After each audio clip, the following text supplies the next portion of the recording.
মানুষ যদি 4টা বিয়ে করে তাকে আর পরকীয়ার দিকে দৌড়াইতে হবে না। এই কারণে আমি এই কথাটা লিখছি যে আপনার যদি প্রয়োজন পড়ে আপনি 4টা বিয়ে করেন, তবু ভাই পরকীয়া করেন না।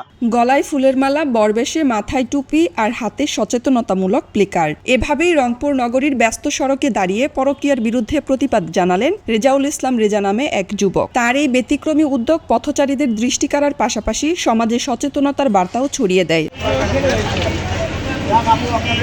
রংপুর প্রেস ক্লাব এলাকায় এই প্রতিবাদে অংশ নেন তিনি। একাই দাঁড়িয়ে পথচারীদের সঙ্গে কথা বলেন, বোঝানোর চেষ্টা করেন পরকীয়ার ক্ষতিকর দিকগুলো। বেশ কয়েকদিন যাবত দেখতেছি যে পরকীয়ার কারণে অনেকে আত্মহত্যা করতেছে এবং পরকীয়ার কারণে আমার এক বন্ধুর, আপন বন্ধুর বউ পালাইছে।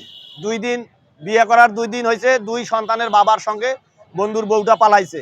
সেই বন্ধুটা কি করে কি না করে তার কোনো ঠিক নাই, এটা আমার মনে নাড়া দেয়।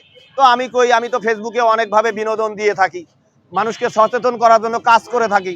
তো আমি এর আগেও রাস্তায় এসে এরকম সচেতন বিনোদনমূলক কাজ করেছি। বিয়ে শাদী নিয়ে একটা কাজ করছি, আপনারা জানেন, সন্তানের বিয়ের জন্য।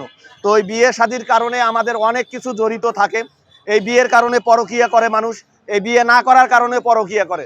তো আমাদের সমাজে ইসলামে জায়েজ আছে 4টা বিয়ে করা। আমি কালকে গুগলে পড়াশোনা করে দেখছি যে 4টা বিয়ে করা ইসলামে জায়েজ আছে। আপনার যদি শক্তি সামর্থ্য থাকে আপনি 4টা বিয়ে করতে পারেন, কিন্তু আপনি পরকীয়া করবেন কেন? আমার মনে হয় যে একজন মানুষ যদি 4টা বিয়ে করে তাকে আর পরকীয়ার দিকে দৌড়াইতে হবে না।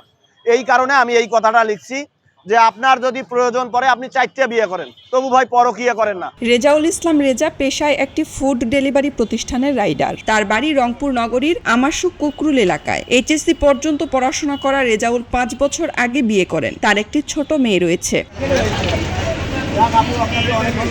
খবরের কাগজ, নিখাত, নির্ভীক, নিরপেক্ষ।